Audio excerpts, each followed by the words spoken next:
Welcome to Insights into the Industrial Revolution, Part 6, The Tobacco Lords. For this episode, I return to individuals and businesses in the 18th century whose success provided the finance for the Industrial Revolution. I've already covered the development of the banking system in Great Britain and the impact of the East India Company.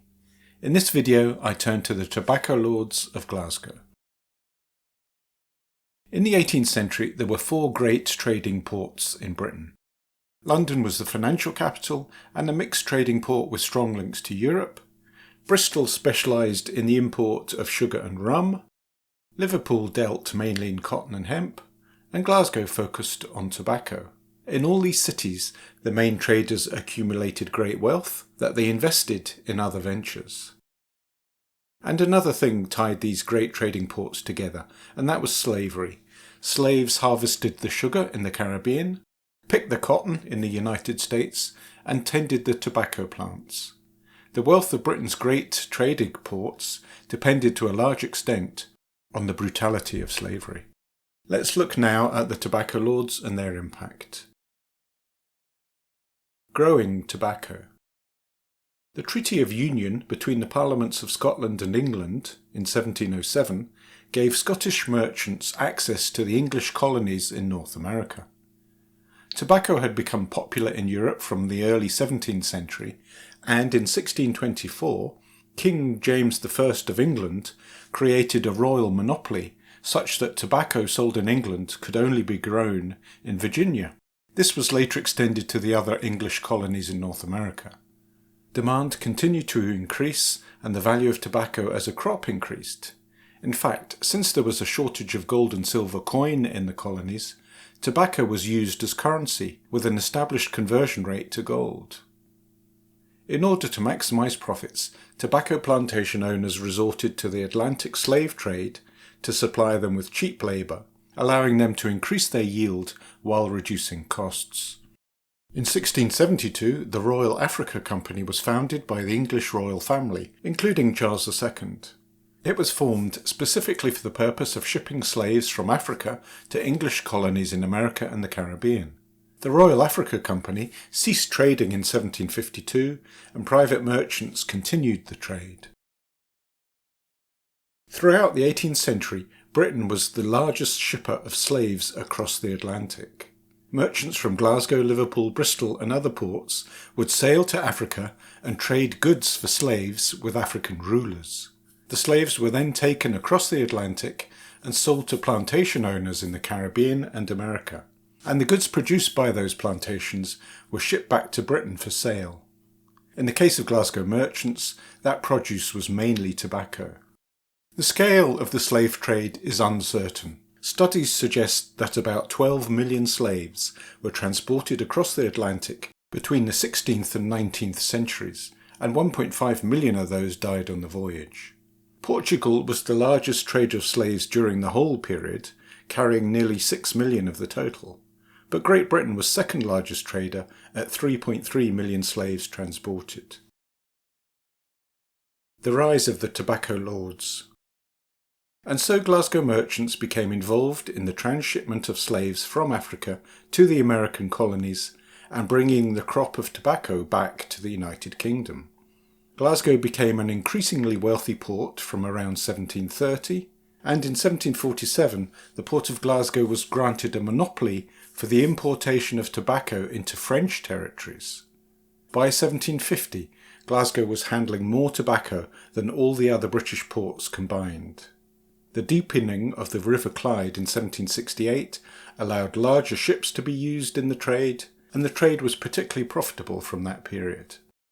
The merchants used sharp practices in their trade and demanded low prices for the tobacco crop in return for cheap credit. For example, George Washington was a slave plantation owner in Virginia and was deeply indebted to British tobacco merchants.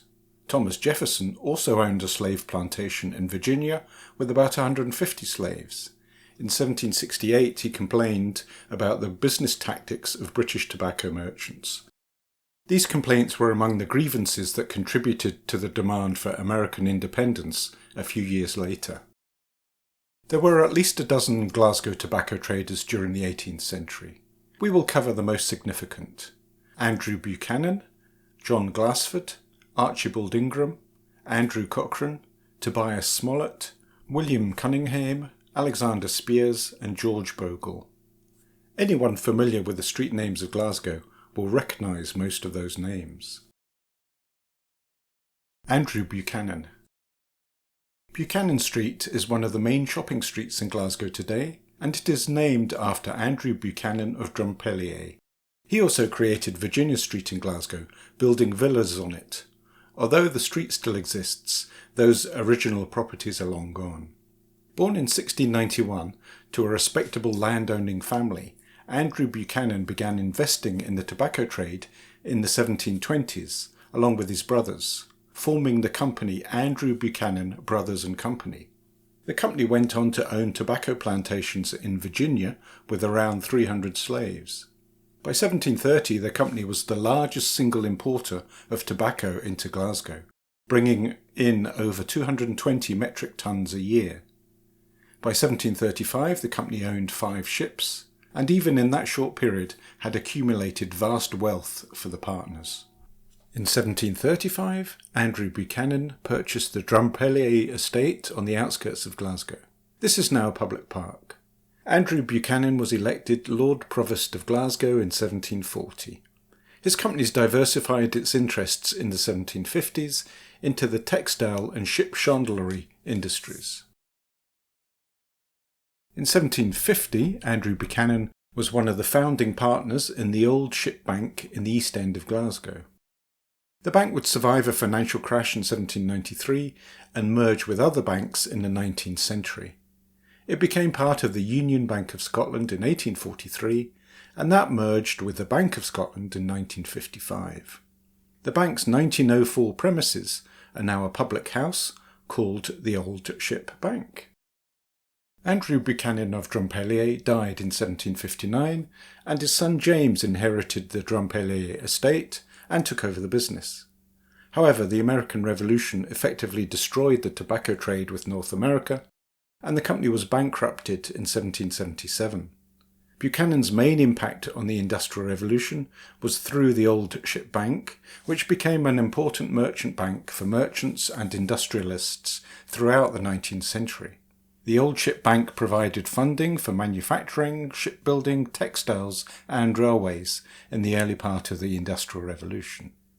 Andrew Buchanan, along with the other tobacco lords, also greatly influenced the architecture and development of the city of Glasgow. John Glassford.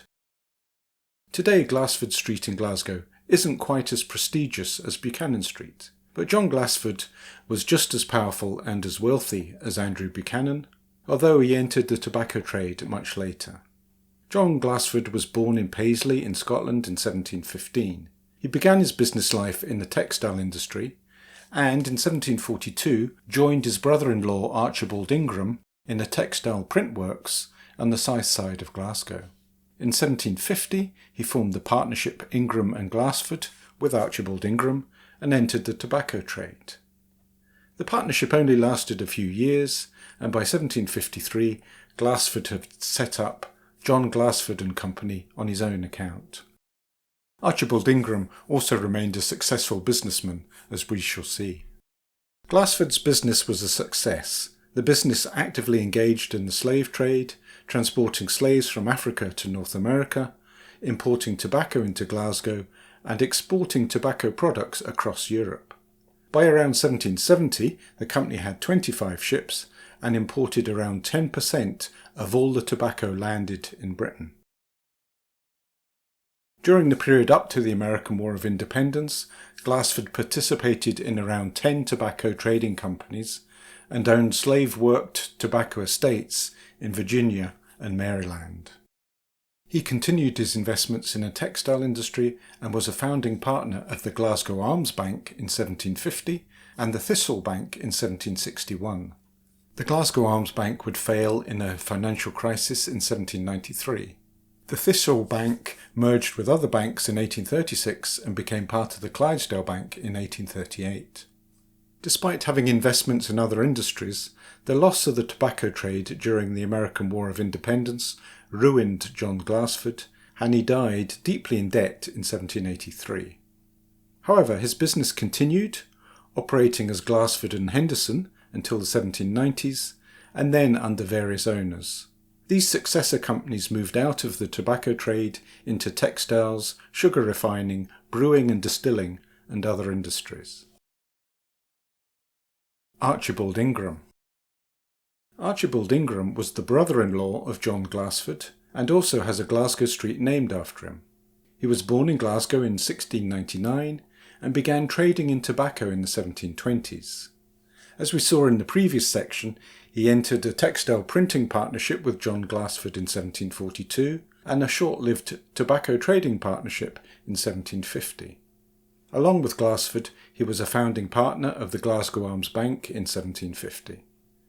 Archibald Ingram traded tobacco from plantations in Virginia and Maryland, but he also invested heavily in the textile industry and in property around Glasgow. He was Lord Provost of Glasgow from 1762 to 1764 and laid the groundwork for the establishment of the Glasgow Chamber of Commerce. Archibald Ingram died in 1770. Andrew Cochrane. Born in Ayr in 1693, Andrew Cochrane came from a merchant family. He moved to Glasgow in 1722 and in 1723 formed the company of Cochrane, Murdoch and Company with his brother-in-law John Murdoch, and they began in the tobacco trade. That company would eventually be taken over by William Cunningham in the 1760s. Andrew Cochrane served as Lord Provost of Glasgow 3 times, twice in the 1740s and then again in 1760. His activities are less well documented than those of the other tobacco lords, but he is believed to have been involved in the Glasgow Arms Bank, formed in 1750. As well as tobacco, his business interests included sugar refining, textiles and property. Andrew Cochrane died in 1777, and Cochrane Street in central Glasgow is named after him. Tobias Smollett. Tobias Smollett was one of the pioneers of the Glasgow tobacco trade. Born around 1695, he entered the trade in the early 1720s, gaining experience. In the 1730s, he set up his own firm, Smollett and Company, trading tobacco on the credit system with plantations in Virginia and Maryland. In the 1740s and 1750s, he invested in property and land in and around Glasgow, but he died relatively young in 1757. It's not known if he married or had children, and his wealth passed to his wider family, helping launch the career of the novelist Tobias George Smollett. Smollett's estate was west of Glasgow, near Alexandria, which boasts a Smollett Street and a Smollett Fountain. William Cunningham.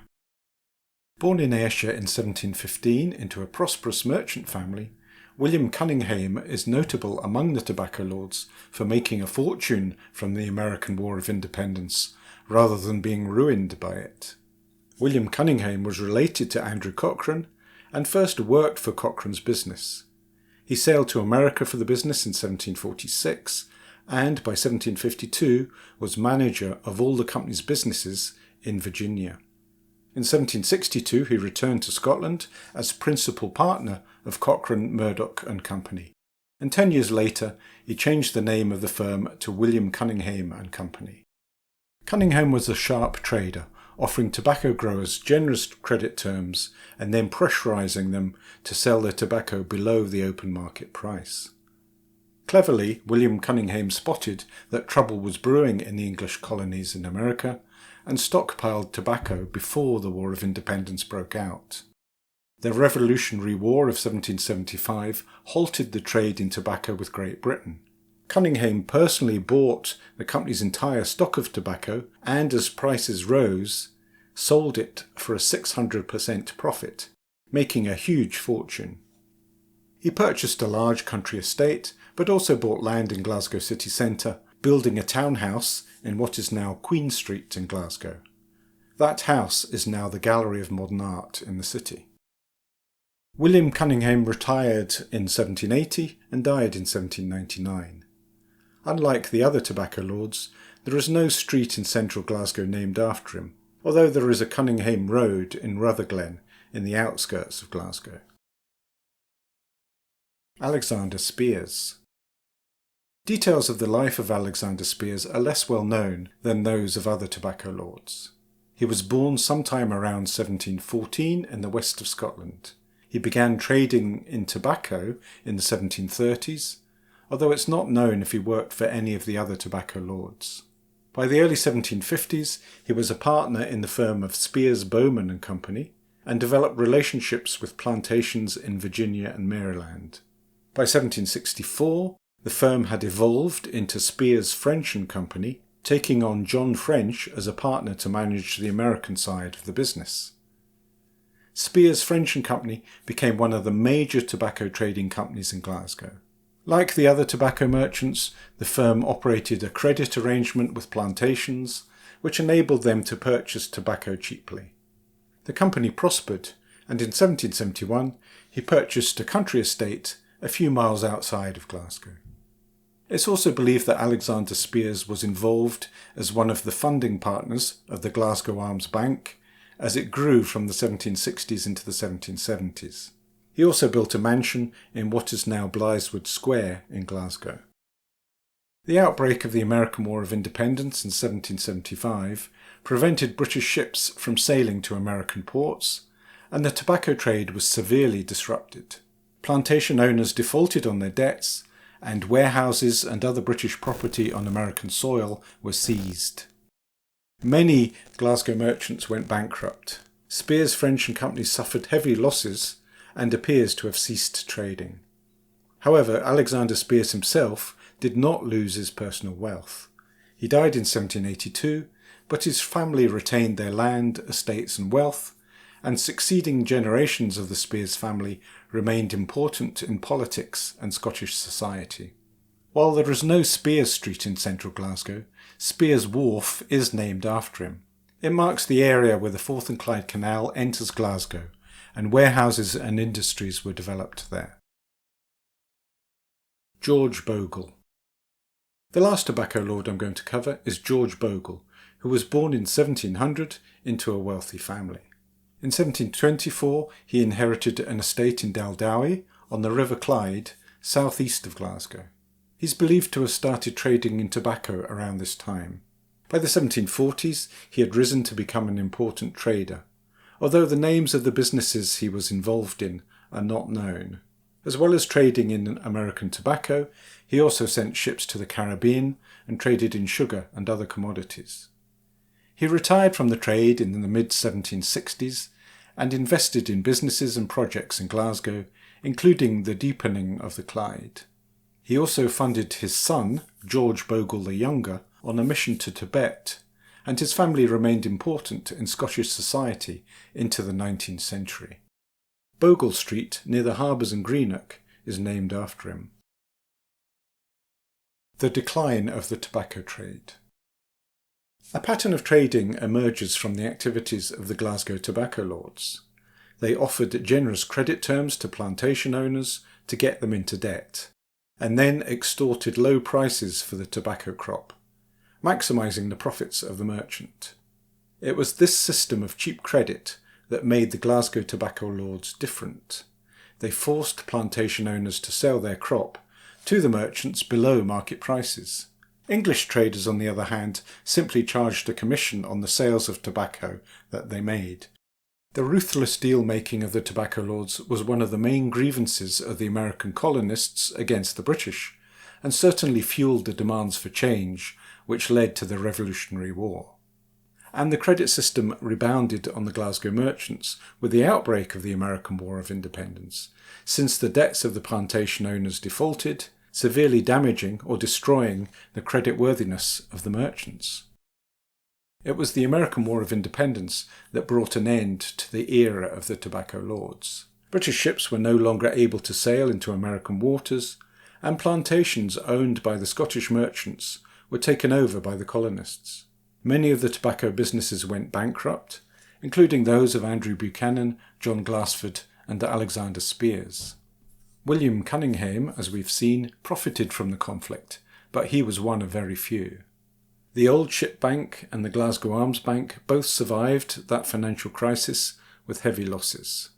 The Glasgow Arms Bank would fail later in a financial crash in 1793, but the Old Ship Bank survived into the 19th century, merging with other banks to become part of the Union Bank of Scotland in 1843. The Thistle Bank was less impacted by the American War of Independence and survived to become part of the Clydesdale Bank in 1838. The Industrial Revolution in Glasgow. After the American War, the trading map of Great Britain changed. Liverpool and London became major tobacco ports, but the foundations had been laid for Glasgow to transform into one of the major cities of the Industrial Revolution. The wealth laid down by the tobacco lords in the buildings of the city and in investments fueled that city's success in the Industrial Revolution. The economy shifted to textiles, coal, iron and shipbuilding. Glasgow and Paisley developed as significant centres of the cotton industry. The famous cotton mill at New Lanark opened in 1786, and J&P Coats was founded in 1832 from earlier operations. The once famous carpet weavers James Templeton and Company was established in the 1820s, and their magnificent Templeton Carpet Factory, now a business centre, opened in the East End of Glasgow in 1896. The Carron Ironworks near Falkirk was founded in 1759 and was one of the largest ironworks in the world at that time. Glasgow would later become a major centre for ironworks and steel mills, and I've covered the firm of William Beardmore and Company in another video. Robert Napier would become an important figure in shipbuilding and marine engines in the early part of the 19th century, and Glasgow's shipbuilding industry developed from there. Charles Tennant's bleach works opened in Glasgow in 1799 and became the largest chemical works in the world between the 1830s and 1860s. As well as bleaching powder and soap crystals, it manufactured sulfuric acid, known as vitriol at the time. Pollution from the factory was a major problem in Glasgow for much of the 19th century. In 1896, the factory's chimney was the 7th tallest man-made structure in the world, the Eiffel Tower being the tallest and the Washington Monument being the 2nd tallest. Railways developed around Glasgow from 1826, with the Glasgow to Edinburgh line completed in 1840 and direct passenger services to London starting in 1848. In the 1760s, the population of Glasgow was around 32,000. By 1801 it was 77,000, and by 1831 it was 202,000. By 1891 the city's population reached 783,000, and the population of Glasgow reached its peak at just over 1 million people in 1939.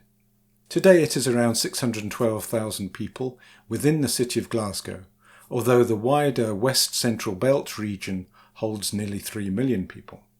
The tobacco lords created the city of Glasgow and laid out the neoclassical street pattern it has today. Their wealth was built on slavery, but it provided much of the seed capital the businesses that formed the Industrial Revolution in the area would need. Thank you for watching this video on the Tobacco Lords of Glasgow. Goodbye.